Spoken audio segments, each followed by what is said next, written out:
नमस्कार, मैं हूं आपके साथ आस्था कौशिक। सीएम योगी दिल्ली में हैं और थोड़ी देर बाद पीएम मोदी से मुलाकात कर सकते हैं। दरअसल सीएम योगी 25 नवंबर को राम मंदिर पर ध्वजा स्थापना के लिए प्रधानमंत्री को इनवाइट करेंगे। प्राण प्रतिष्ठा की तरह अयोध्या में भव्य कार्यक्रम आयोजित किया जाएगा। 21 नवंबर से 25 नवंबर तक 5 दिन ध्वजारोहण का कार्यक्रम चलेगा।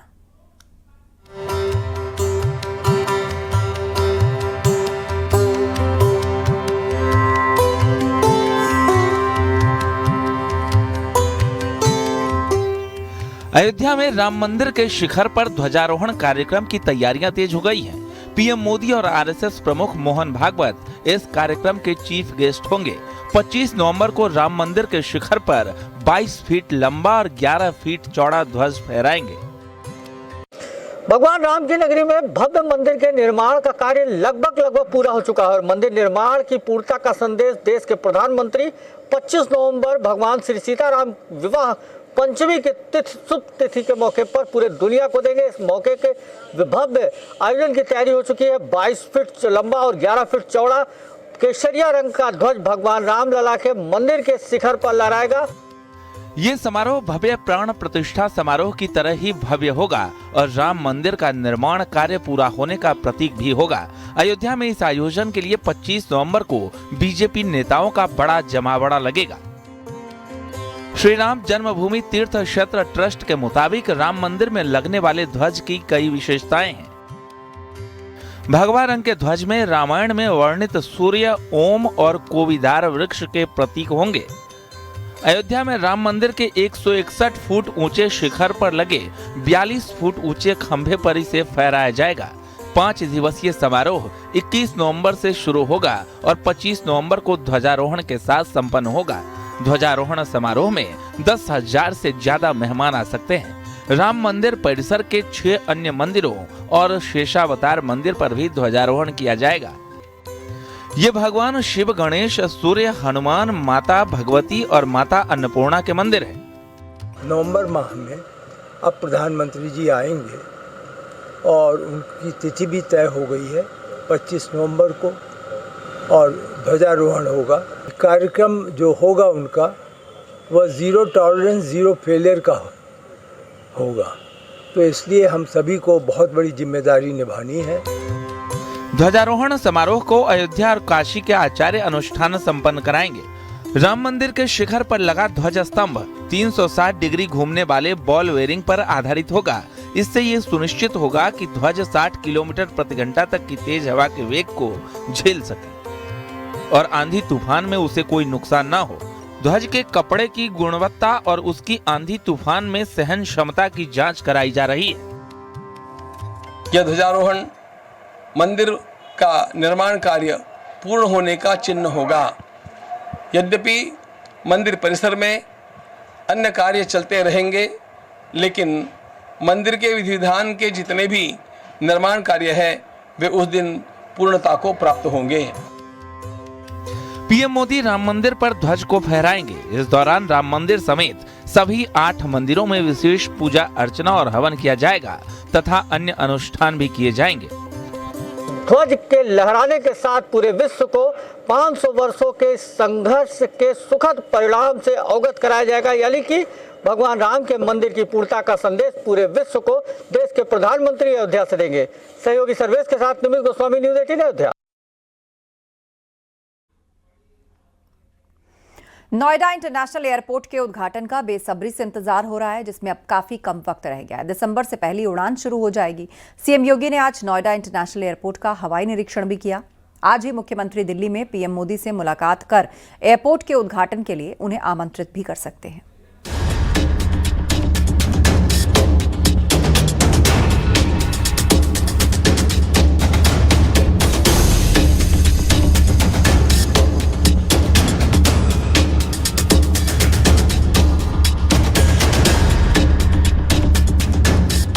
अब वो दिन दूर नहीं जब नोएडा इंटरनेशनल एयरपोर्ट से विमान उड़ान भरेंगे। एशिया के सबसे बड़े माने जा रहे नोएडा एयरपोर्ट में दिसंबर से इसकी शुरुआत हो सकती है, जिसको लेकर युद्ध स्तर पर तैयारियां हो रही हैं। ये सरकार का ड्रीम प्रोजेक्ट है। इसको लेकर जो विजन रखा गया था वो अब पूरा होने जा रहा है। सीएम योगी ने नोएडा इंटरनेशनल एयरपोर्ट का हवाई निरीक्षण किया। इस दौरान उन्होंने एयरपोर्ट निर्माण की प्रगति की जानकारी ली। अधिकारियों के साथ बैठक के दौरान स्टेटस रिपोर्ट की प्रेजेंटेशन पेश की गई। एयरपोर्ट निर्माता कंपनी ज्यूरिख के सीईओ बैठक में शामिल रहे। सीईओ यमुना अथॉरिटी और YIAPL NIAL के अधिकारी भी यहां पर मौजूद रहे। 1334 हेक्टेयर इलाके में बने नोएडा इंटरनेशनल एयरपोर्ट से एक रनवे के साथ विमान सेवा की शुरुआत होगी। शुरुआत में कार्गो एवं देश के प्रमुख शहरों के लिए विमान सेवा शुरू होगी। इसके बाद अंतर्राष्ट्रीय विमान सेवा शुरू होगी। 6,700 एकड़ जमीन कब्जे में ली जा चुकी है। बाकी की 5,100 एकड़ जमीन अगले 3 महीने में ली जाएगी। भूमि क्रय की लागत 5,000 करोड़ है। एयरपोर्ट निर्माण की लागत 7,000 करोड़। वर्तमान में 95% काम पूरा हो चुका है। बाकी का काम 10 नवंबर तक पूरा होगा। फिलहाल एयरपोर्ट के एक रनवे से संचालन होगा। एयरपोर्ट में हर साल 1 करोड़ 20 लाख यात्रियों की क्षमता है। प्रतिदिन 150 उड़ानें संचालित होंगी। यात्रियों की संख्या 1 करोड़ होने पर दूसरे रनवे का काम शुरू होगा। इस एयरपोर्ट पर 5 रनवे होंगे। इसका कुल क्षेत्रफल 11,750 एकड़ होगा, जिससे बाद में 30 करोड़ यात्रियों की क्षमता होगी। पिछले दिनों नोएडा इंटरनेशनल एयरपोर्ट के कार्यों को हर हाल में 30 अक्टूबर तक पूरा करने के निर्देश दिए गए थे। नोएडा इंटरनेशनल एयरपोर्ट का नॉर्थ रनवे 3,900 मीटर पर बनकर तैयार है। सभी इंस्ट्रूमेंट इंस्टॉल किए गए हैं। रनवे की चौड़ाई 60 मीटर है। दिसंबर में पहली फ्लाइट शुरू होने के बाद दिल्ली NCR के यात्रियों को बड़ी सुविधा मिलेगी, जिससे दिल्ली के हवाई अड्डे का लोड भी कम होगा। ग्रेटर नोएडा से हिमांशु शुक्ला के साथ bureau report, news 18 UP Uttarakhand. Bihar Vidhan Sabha चुनावों के बाद यूपी मंत्रिमंडल में विस्तार हो सकता है। वहीं यूपी बीजेपी संगठन में भी बड़े बदलाव दिखेंगे। पंचायत और विधानसभा चुनावों से पहले बीजेपी नए संगठन और नए मंत्रिमंडल के साथ मैदान में जाना चाहती है। एसपी की पीडीए काट के लिए बीजेपी की कोशिश जातीय, क्षेत्रीय और सियासी समीकरण को साधने की होगी।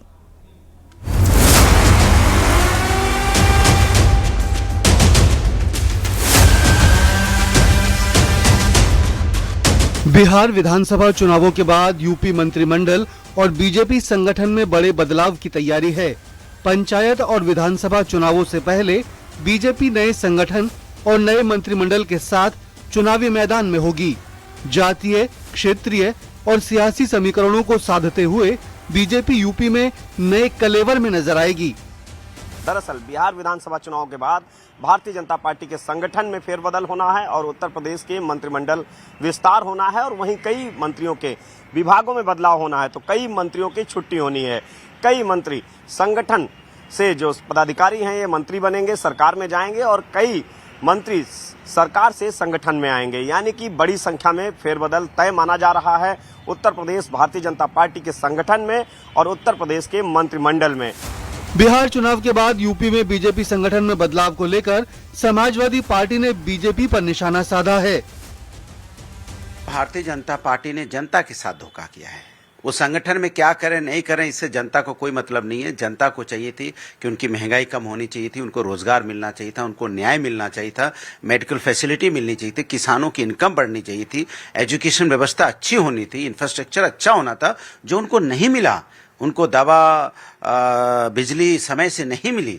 इसलिए अब जनता ने तय कर लिया है कि भारतीय जनता पार्टी को दोबारा वो सत्ता में नहीं लाएगी। वहीं बीजेपी प्रदेश अध्यक्ष भूपेंद्र चौधरी ने अखिलेश पर पलटवार कर कहा कि एसपी बिहार में चुनाव नहीं लड़ रही, लेकिन अखिलेश यादव प्रचार में जुटे हैं। आखिर वो क्या कर रहे हैं वो ही बता सकते हैं। अखिलेश यादव जी के तो कोई कैंडिडेट मुझे शायद लगता नहीं। समाजवादी पार्टी वहाँ चुनाव लड़ रही है। अब आप लोगों को ज़्यादा जानकारी होगी, लेकिन हमारी पार्टी चुनाव लड़ रही है। हम एनडीए का हिस्सा है। हमारी पार्टी नीतीश कुमार जी के नेतृत्व में एनडीए चुनाव लड़ रहा है और पार्टी ने निर्धारित रूप से कार्यकर्ताओं के नाते अपने पदाधिकारियों को, वरिष्ठ लोगों को जिम्मेवारी दी है। उसमें आदरणीय मुख्यमंत्री जी भी हैं, आदरणीय केशव जी तो वहाँ के चुनाव के सह प्रभारी हैं। सपा के पीडीए की काट के लिए मंत्रिमंडल से लेकर बीजेपी संगठन में पिछड़े और दलितों की बड़ी भागीदारी दिखेगी। योगी मंत्रिमंडल में 6 मंत्रियों की जगह अभी खाली है। पूजा पाल को मंत्रिमंडल में शामिल किया जा सकता है। कई ओबीसी और दलित चेहरों को मंत्रिमंडल से लेकर बीजेपी संगठन में जगह मिल सकती है। दरअसल मुख्यमंत्री योगी आदित्यनाथ की मंशा है कि उत्तर प्रदेश का विकास बेहतर तरीके से हो और जो विजन 2047 का लक्ष्य लेकर योगी सरकार आगे बढ़ रही है उसमें और तेजी आए। कैमरामैन गोपी गिरी के साथ संकेत मिश्रा, न्यूज़ 18 लखनऊ। बिहार चुनावों के लिए समाजवादी पार्टी ने स्टार प्रचारकों की लिस्ट जारी की है, जिसमें आजम खान का नाम भी है। बिहार में महागठबंधन के प्रचार को लेकर आजम खान का कहना है कि उनकी तबीयत ठीक नहीं है। वैसे भी एक मुर्गी चोर और भैंस चोर का चुनाव प्रचार में जाना ठीक नहीं है।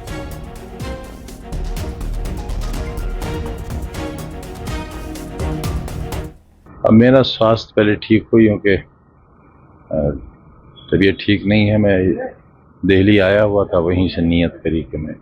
स्टार प्रचारक में शिवपाल यादव का नाम गायब है, क्या कुछ कहना चाहिए? नेता है पार्टी के, हमारी जिम्मेदार नेता है। अच्छा, 23 साल बाद आप यहाँ हुए हैं, उसके बाद आपका नाम स्टार प्रचारक में है। भाजपा और एनडीए के गठबंधन इसका आरोप लगा रहे हैं। जाहिर है एक चोर को नहीं होना चाहिए। मुर्गी चोरी कराई है मैंने, की भी नहीं है, वरना मुर्गी तो मिल जाती मुझे। बकरी चोरी कराई है, भैंस चोरी कराई है, किताब चोरी कराई है, फर्नीचर को चोरी कराया है। मायावती 6 नवंबर से बिहार चुनाव में अपने प्रचार अभियान की शुरुआत करने जा रही हैं। पार्टी का खास फोकस उन जिलों पर है जो यूपी से सटे हैं, ताकि कुछ सीटों पर जीत दर्ज की जा सके। वहीं बिहार चुनाव के लिए एसपी ने भी स्टार प्रचारकों की लिस्ट जारी की है, जिसमें अखिलेश यादव के बाद आजम खान का नाम भी है, जो जेल से बाहर आने के बाद पहली बार पार्टी के लिए प्रचार करेंगे।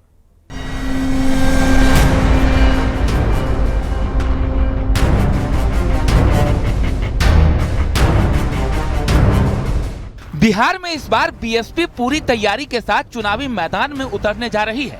पार्टी का खास फोकस उन जिलों पर है जो उत्तर प्रदेश की सीमा से सटे हुए हैं।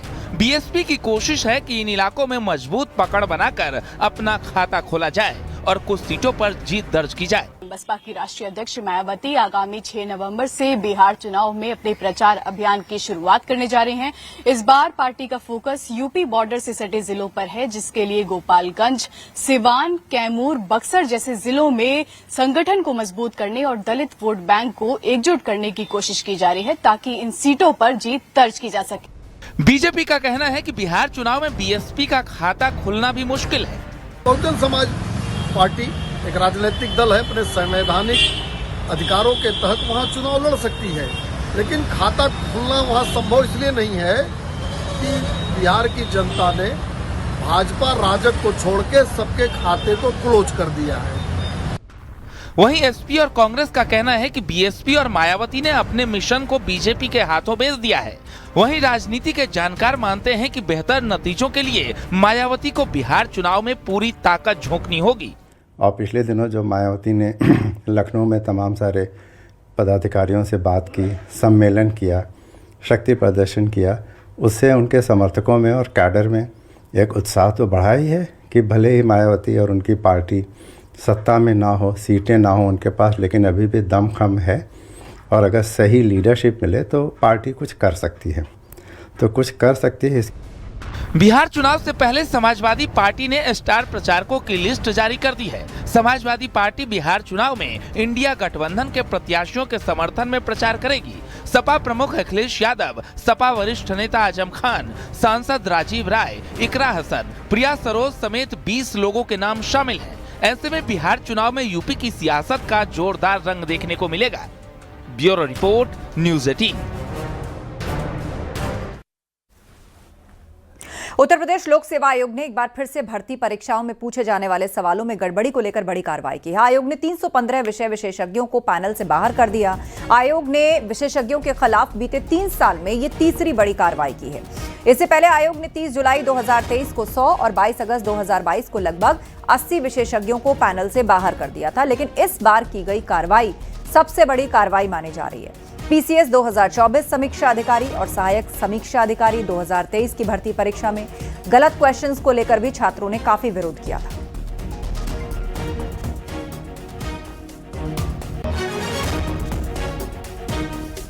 15 विषय विशेषज्ञों को पैनल से बाहर कर दिया है। दरअसल यह उस समीक्षा के बाद किया गया है जिनमें तमाम भर्ती परीक्षाओं को लेकर विवाद खड़े हो जाते थे। अक्सर उसमें पूछे जाने वाले प्रश्न या उनके बहुविकल्पीय उत्तर गलत होते थे, जिसके चलते ये कार्रवाई करनी पड़ी है।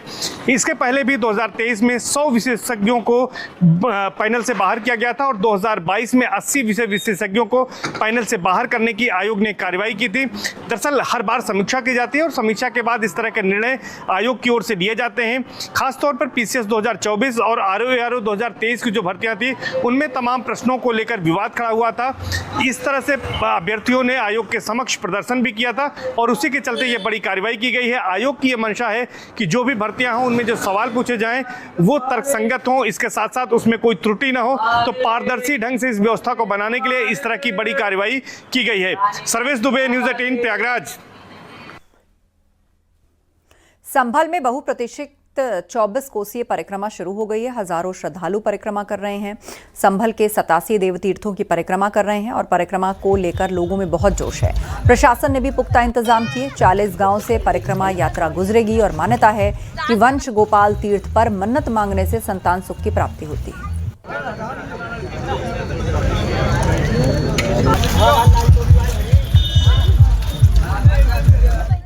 संभल से खबर है जहां श्रद्धालुओं पर बुलडोजर से पुष्प वर्षा की गई। नैमिषारण्य तीर्थ प्रशासन की ओर से श्रद्धालुओं पर पुष्प वर्षा की गई।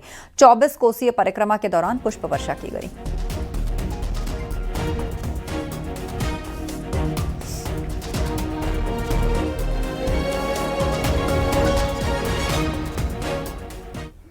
इस्लाम में महिलाओं के इस्तेमाल और शारीरिक शोषण के आरोपों पर मौलाना शहाबुद्दीन रजवी बरेलवी ने पलटवार किया।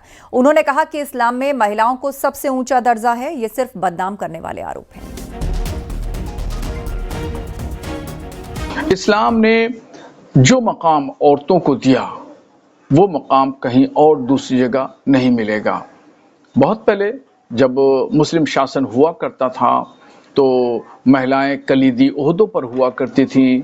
अगर कहीं किसी देश से जंग होती थी तो महिलाएं भी बराबर की शरीक होती थीं। उलमा भी इसी बात को हमेशा अपने मजहबी मंचों से, मस्जिद के मिंबरों से इसी बात का ऐलान करते आए हैं और जो बात कही जा रही है ये सरासर निराश और महिलाओं को बदनाम करने। और वक्त एक ब्रेक का है, जल्द लौटेंगे। आप देख रहे हैं न्यूज़ 18 उत्तर प्रदेश उत्तराखंड। आप देख रहे हैं न्यूज़ 18 उत्तर प्रदेश उत्तराखंड।